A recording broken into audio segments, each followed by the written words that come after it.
Bueno, entonces habíamos quedado que dentro de la cuenta corriente teníamos un déficit en la balanza comercial, en la de servicios, renta de los factores, y nos quedó un superávit en transferencias corrientes. Pero al sumar cada uno de los subtotales y restarlos, pues nos dio un déficit de 2.860.000. Ese se puede obtener o sumando estos subtotales también de los saldos, o simplemente, yo lo voy a hacer acá aparte, cogiendo la suma de los subtotales por ingresos menos la suma de los subtotales y me da también los mismos 2.800.000 negativos, ¿cierto? Ahora, la balanza financiera es la contrapartida. Entonces nosotros acá tenemos varios registros, ¿cierto? Tenemos varios registros de las operaciones que hicimos anteriormente, tanto de entradas como salidas, y vamos a sumarlos. Entonces tenemos que por ingresos, perdón, por dólares entregados o variación del pasivo, tuvimos 12.360.000, pero por variación del activo o dólares recibidos en el país fueron 9.500.000. Al restar estos dos saldos, me da 2.860.000 positivo, que al sumarlo con el saldo de la balanza de la cuenta corriente, me tiene que dar 0. Cero. ¿Por qué? Porque es la contrapartida, entonces eso me debe quedar en 0. Entonces, eso me da como me sirve como una especie de prueba de escritorio de que las cosas quedaron bien registradas. Si este saldo final no les da 0, es porque hay algún error en algún registro y tienen que, pues, como revisar o ver qué pasó. Bueno, el siguiente paso es esta otra hojita donde tenemos la cuenta corriente y vamos a colocar cada uno de los subtotales. Voy a borrar esto de acá. Donde tenemos cada uno de los subtotales que teníamos en la balanza de la cuenta corriente. Entonces, acá me aparece los datos de exportación e importación de bienes, que es el tema de la balanza comercial. Entonces, acá tenemos que tenemos por ingresos 2.500.000 y por egresos 7 millones. Eso es lo que vamos a colocar acá. 2.500.000 de exportación y de exportación 7 millones. Que me da exactamente los 4.500.000 negativos. Y podríamos decir acá que en vez de superávit o déficit comercial, tenemos un déficit comercial. O lo podríamos colocar mejor acá y decir que esto es un déficit comercial y pongámoslo en rojito. Bien. Ahora, en servicios teníamos 3.500.000 y 3.850.000. Entonces tenemos 3.500.000 y 3.850.000 que me dan los 350 negativos. Y diríamos que tenemos un déficit en servicios. También está en rojito. En renta de los factores teníamos 500 y 1.500.000. Entonces tenemos 500 como ingresos, 500.000 y 1.500.000 como egresos y me da un saldo negativo de 1.000.000 y diríamos que tenemos un déficit en renta de los factores, ¿cierto?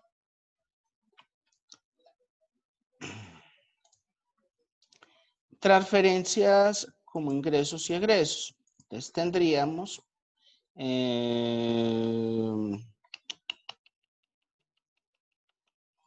lo mismo, 3 millones como ingresos y 10.000 como egresos. Y eso me da un saldo positivo, un superávit en transferencias corrientes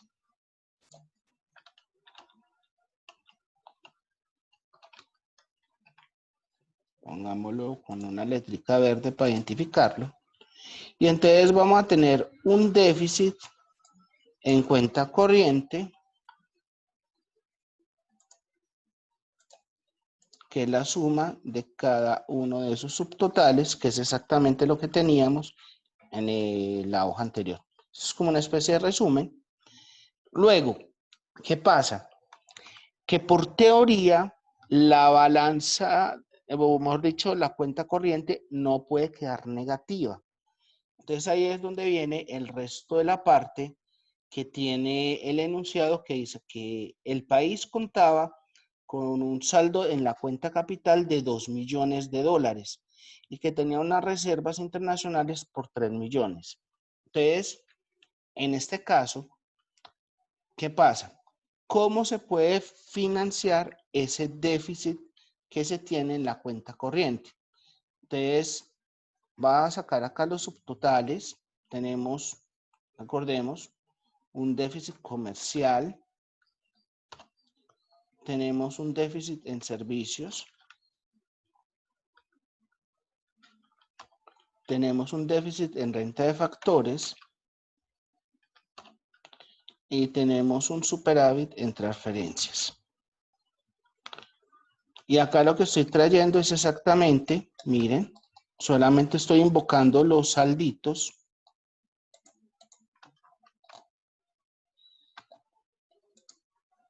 Estoy trayendo los saldos. Y los estoy sumando acá, donde ya sabemos que hay un déficit en la cuenta corriente. Pongamos esto en negrita. Y pongámosle una sombrita para que lo logremos identificar que este es como el total. Bien. Pero me están diciendo que hay un saldo en cuenta capital por 2 millones de dólares. Entonces, ese saldito lo voy a incorporar en la cuenta capital y me quedaría todavía un déficit en cuenta corriente. ¿Por qué? Porque tenía inicialmente un déficit de 2.860.000 por todas las operaciones de comercio exterior, servicios y cualquier otra operación que se registró en la balanza de pagos. Pero teniendo en cuenta el saldo que se tenía en la cuenta capital, sigue habiendo un déficit de 860.000. ¿Cómo se subsana este déficit entonces? Entonces, a pesar del superávit en la cuenta capital, no se ha logrado financiar el déficit en la cuenta corriente. ¿Qué haría un país entonces en estos casos? Le tocaría acudir a las reservas monetarias internacionales. Entonces, en este caso, el enunciado dice que se tiene un saldo de reservas monetarias internacionales a enero, o sea, a inicios De del 3 ejercicio, millones. de 3 millones de dólares. Entonces, acá tenemos que reservas monetarias internacionales al 1 de enero es de 3 millones de dólares. La variación de las reservas va a ser el saldo que dejó la cuenta corriente. En este caso es negativo por 860.000 dólares. Por lo tanto, las reservas monetarias internacionales del país finalizando el año serían la suma de estos dos, que en este caso quedaría de 2.140.000 dólares. ¿Qué implica eso, chicas? Que por todas las operaciones que se hicieron de entrada y salidas de dólares del país durante todo el año, las reservas monetarias internacionales en el país se vieron disminuidas. ¿Por qué? Porque la balanza de pagos finalizando el año no puede quedar negativa, ni puede quedar tampoco positiva, sino que ese saldo entra o a engrosar o a disminuir las reservas monetarias. En este caso, como la balanza de pagos, la cuenta corriente fue deficitaria y ni siquiera con el saldo que se tenía en la cuenta capital se logró cubrir ese déficit, el gobierno tuvo que acudir a las reservas monetarias internacionales y por eso se vieron disminuidas. Ahora, esa rentabilidad o variación de las reservas monetarias, las vamos a calcular de la siguiente manera. Vamos a calcularla como variación de las reservas monetarias internacionales. Y lo que vamos a calcular es como vieron ustedes en matemática financiera, cómo se calcula una rentabilidad. ¿Se acuerdan? Que es el precio de hoy menos el precio anterior dividido el precio anterior. Quiere decir que en este caso tenemos una disminución del 28,67% en las reservas monetarias. Hagamos el ejercicio acá sencillito. Recordemos que si tenemos 100 pesos y terminamos con 80, ¿cómo hago yo el cálculo de esa rentabilidad? Sería igual a el precio actual menos el precio anterior dividido el precio anterior. Entonces ahí, en este caso hay una disminución del 20% pasando de 100 a 80. O por ejemplo, si fuera pasara de 100 a 110, habría un incremento del 10%. O si es 130, un incremento del 30%. Entonces, esa es la formulita. Yo se las describo acá como, podríamos decirlo, como que esa variación sería igual a las reservas monetarias internacionales en el tiempo T menos las reservas monetarias internacionales en el periodo T-1 dividido las reservas monetarias internacionales en el periodo T-1. Organicemos esto bien. Esto sería un subíndice, formato celda, subíndice, lo mismo que esté acá, formato de celdas, subíndice, y lo mismo acá con estas dos, clic derecho, formato de celda, subíndice. Entonces tenemos lo mismo, miren que acá lo estoy mostrando. El azulito es el periodo actual, o sea, el de diciembre, el último, menos el anterior dividido el anterior. Entonces, por eso estoy viendo las reservas monetarias en el periodo T, menos las reservas monetarias internacionales en el periodo T-1, dividido las reservas monetarias internacionales en el periodo T-1. ¿Queda clara cómo es la fórmula, chicas? Sí, profe. Bien. Sí, es como les enseñaron a ustedes a calcular una rentabilidad matemático-financiera, entonces es básico. Lo que pasa es que acá en vez de periodo de precio, es simplemente reservas monetarias. Pero es la fórmula matemática, es la misma. Perfecto. Sí. Ok. Entonces este es el ejercicio que teníamos de balanza de pagos. Quiero hacer un paréntesis como para que me digan si por el momento el ejercicio les generó alguna duda o algo así. Obviamente vamos a hacer más ejercicios, pues, pero por el momento, ¿qué dudas tienen o comentarios al respecto? No, profe, pues para mí hasta el momento, hasta ahí todo va bien. Y Bien Carol, entendible. Profe, para mí también hasta el momento vamos bien. perfecto. Bueno, ahora, antes de seguir con otro ejercicio, otro tema, quiero preguntarles algo. Ustedes saben pues que este es un curso que es curso flash, porque prácticamente dura 2 semanas y media. Nosotros el curso está planteado, según el correo, para terminar el 20 de julio, pero el 20 de julio es el Día de la Independencia. O sea que es festivo. Nosotros debemos de terminar ese curso el el 17 o sábado 18 de julio. Por lo tanto, pues uno no puede sacar el número de notas que uno normalmente saca en un semestre, porque terminaría yo acribillándolas, sacándoles 5 notas, por decir algo, porque tocaría casi que una nota cada día por medio. Y eso no da ni para ver todos los temas, ni para poder evaluar bien.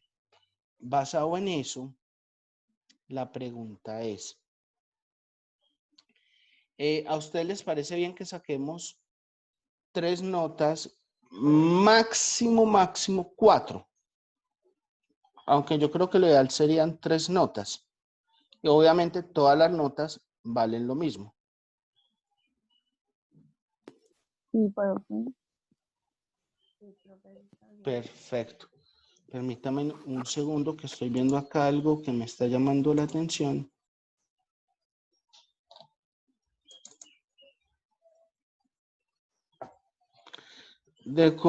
Cordial saludo. De común acuerdo, esta será la última inscripción a vacacionales para que por favor le generen la factura al estudiante Jorge Iván Tobón. Agradecería me pongan copia cuando envíen factura del estudiante. Muchas gracias.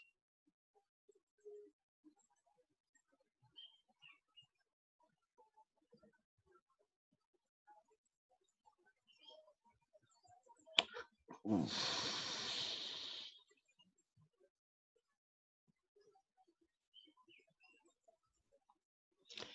¿Me permiten un segundo, por favor? Que creo que esto lo tengo que aclarar, pero ya. Beatriz.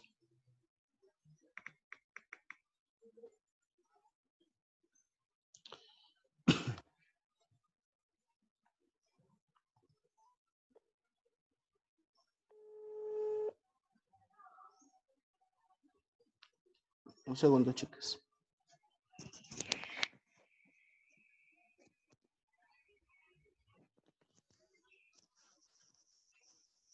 Hola, Beatriz. Bien, Beatriz, lo que pasa es que estoy acá en la clase de finanzas internacionales y acabo de ver el correo que mandaste. Lo que pasa es que me preocupa es el horario, porque él está cogiendo, no, es que él está cogiendo en la mañana con Ricardo Cañas y yo en la mañana estoy con las 2 chicas. De por sí en este momento estoy en clase con ellas. ¿Sí me entiendes?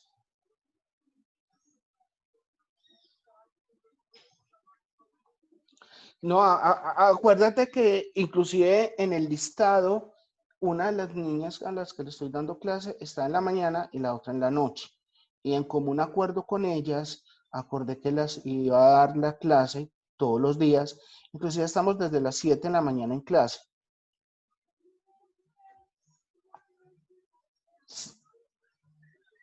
Sí, porque si no al alumno no le da, no puede coger 2 materias en el mismo horario.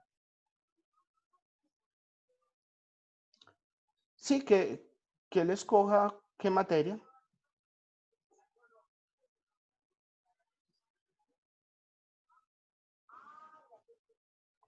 Sí, te tocaría decir, pues,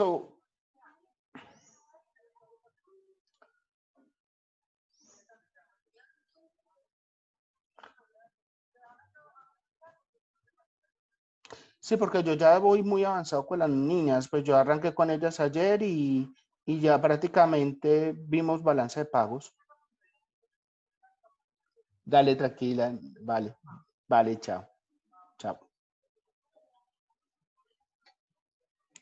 Qué pena, chicas, pero tenía que hacer esa llamada urgente. Lo que pasa es que me acabo de llegar un correo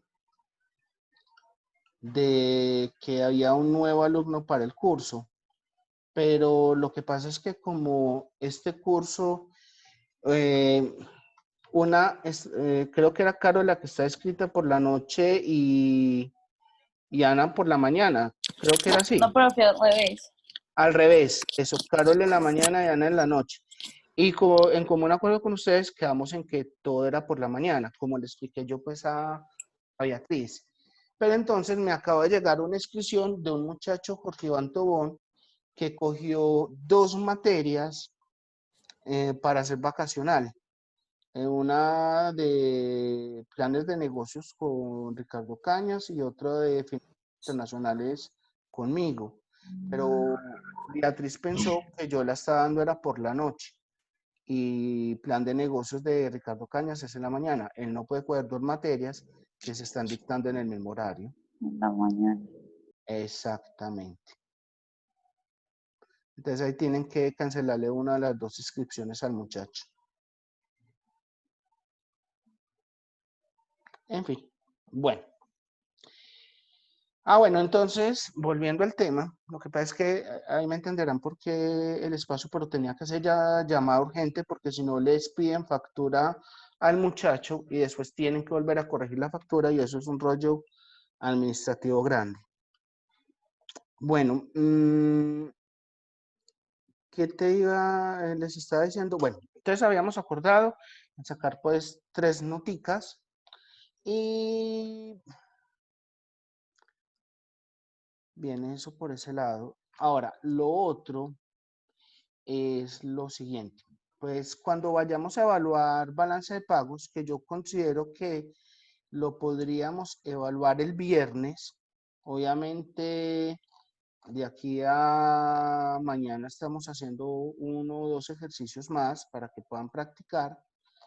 Entonces, y les voy a compartir pues obviamente estos archivos de Excel para que puedan practicar. Adicional a eso, ustedes cuentan, permítanme, yo comparto otra cosa, comparto el internet. ¿Están viendo acá mi internet, niñas? Sí, profe. Entonces voy a abrir una ventana nueva y digamos que se van a meter a YouTube, pues por decir algo, en YouTube pueden buscar mi nombre. En este caso, John Freddy Garcés Bolívar. Acá me encuentran con una foto como de espantado, toda fea, pero bueno. Dan clic al canal y acá pueden entrar por lista de reproducción.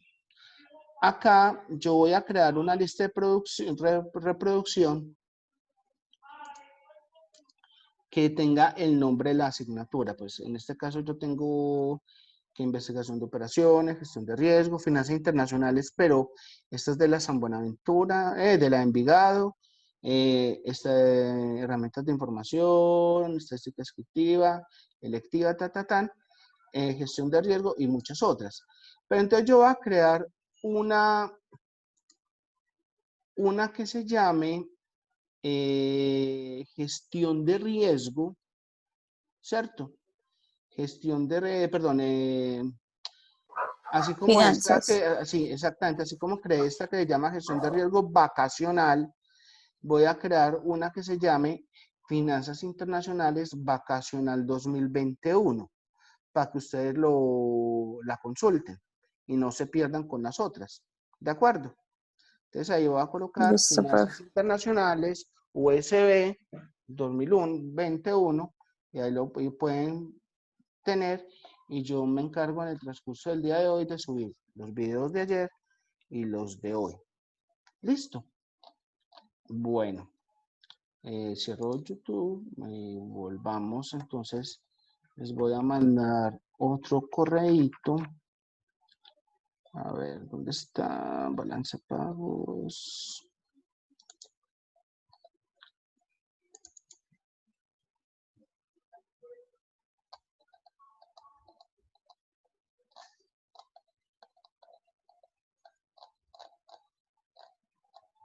Listo. Hagamos esto. Entonces les voy a mandar otro archivito. Enviados.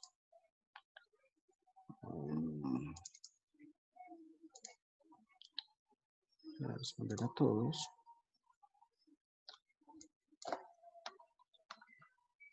Archivos financieros internacionales. Llamémoslo ejercicios balanzas de pagos.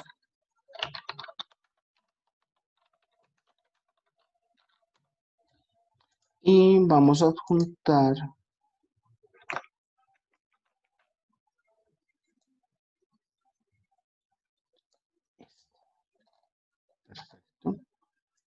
Entonces, les acabo de enviar al correo un archivo de Word que tiene otros ejercicios de balanzas de pagos, ¿cierto? Inclusive hay 2 ejercicios para que podamos hacer de pronto entre el día de mañana. ¿Por qué el día de mañana? Porque les quiero tocar como otro temita hoy para que lo analicemos. Ya conexo a la materia, pues no es evaluable pues para el viernes, pero que si es conexo a la materia y necesitamos pues como analizarlo. En este caso,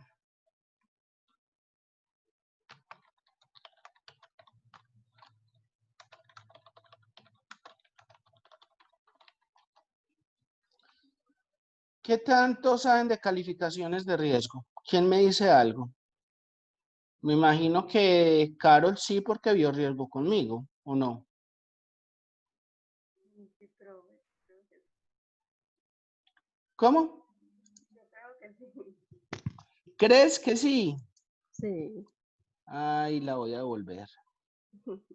Yo sí no sé nada, profe. Nunca he visto eso. Bien, ya te voy a explicar de qué se trata. Última semana, último mes, perfecto. Esto sería...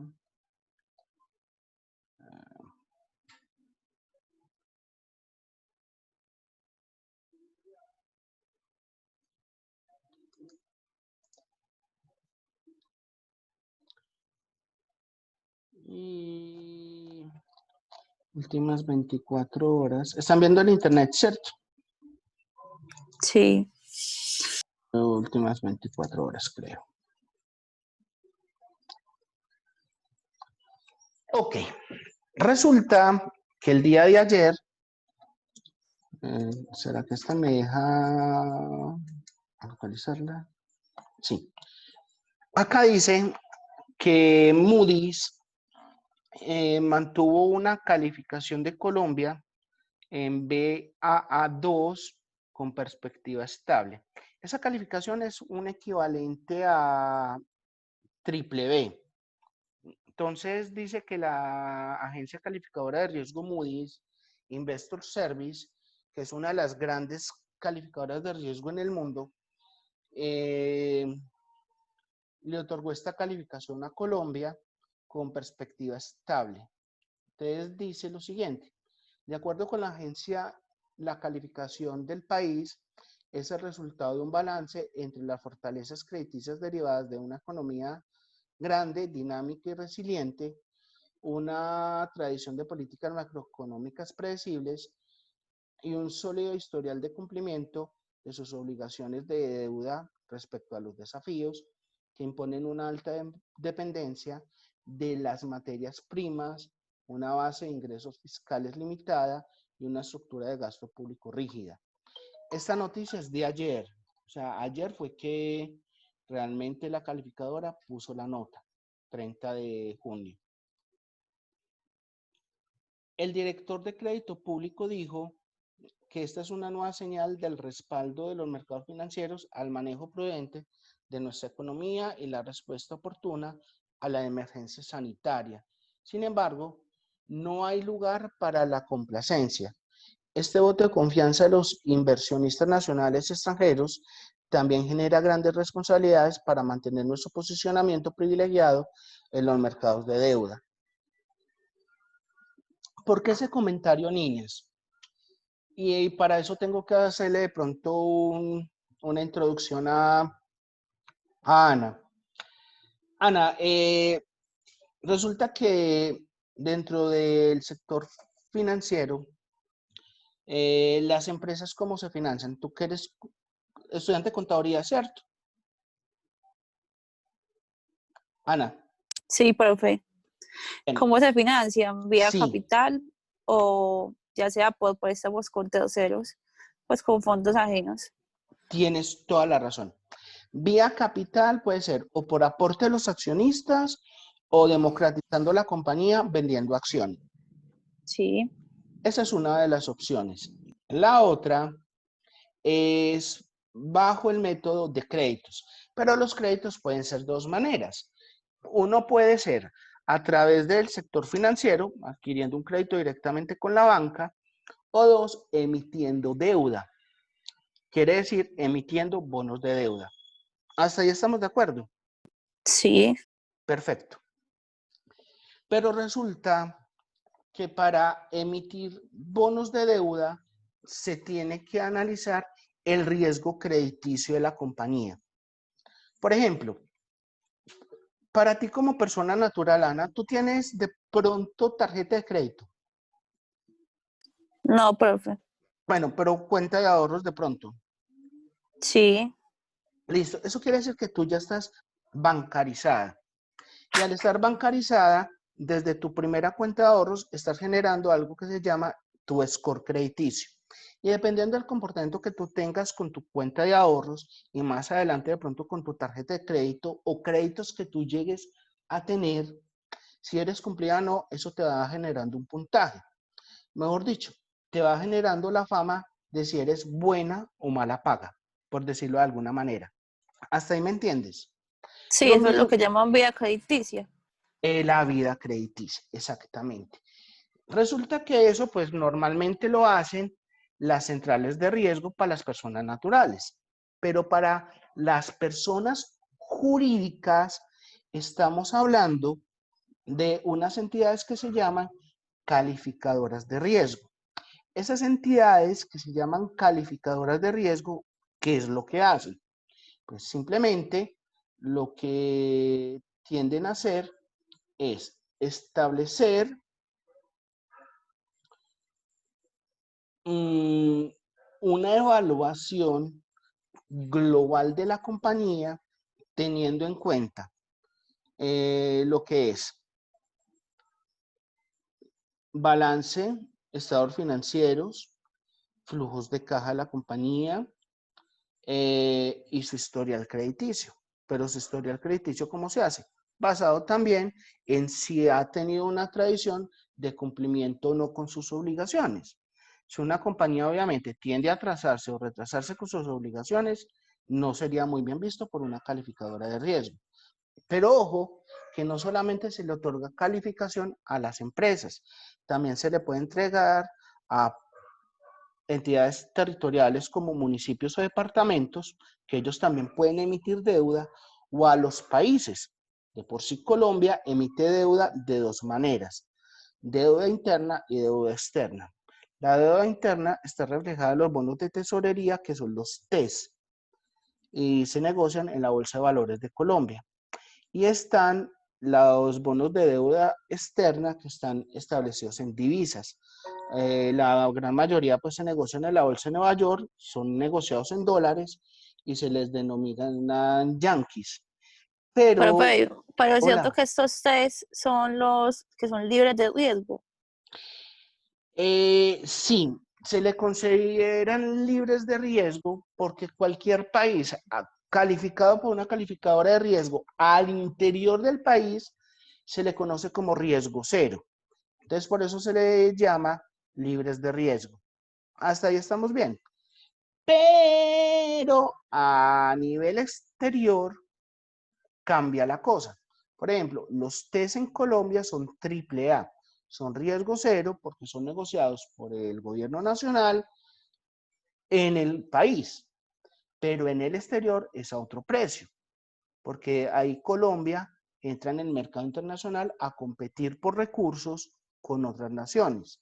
Por ejemplo, a nivel internacional Estados Unidos es triple A, pero a nivel internacional Colombia es triple B o triple B menos por otras entidades, o sea, tiene una calificación mucho más bajita. ¿Me hago entender? Sí, profe. Perfecto. Entonces, ¿cuál es la importancia o relevancia de esas calificaciones de riesgo? Que es lo que le da la percepción de riesgo a los inversionistas sobre un emisor. En este caso, Colombia, digamos que tiene buena fama de paga, pero como dicen por ahí, de buenas intenciones está labrado el camino al infierno. o mejor dicho, no todo puede ser buenas intenciones. En este caso, Pero hay una pregunta, sí, qué pena.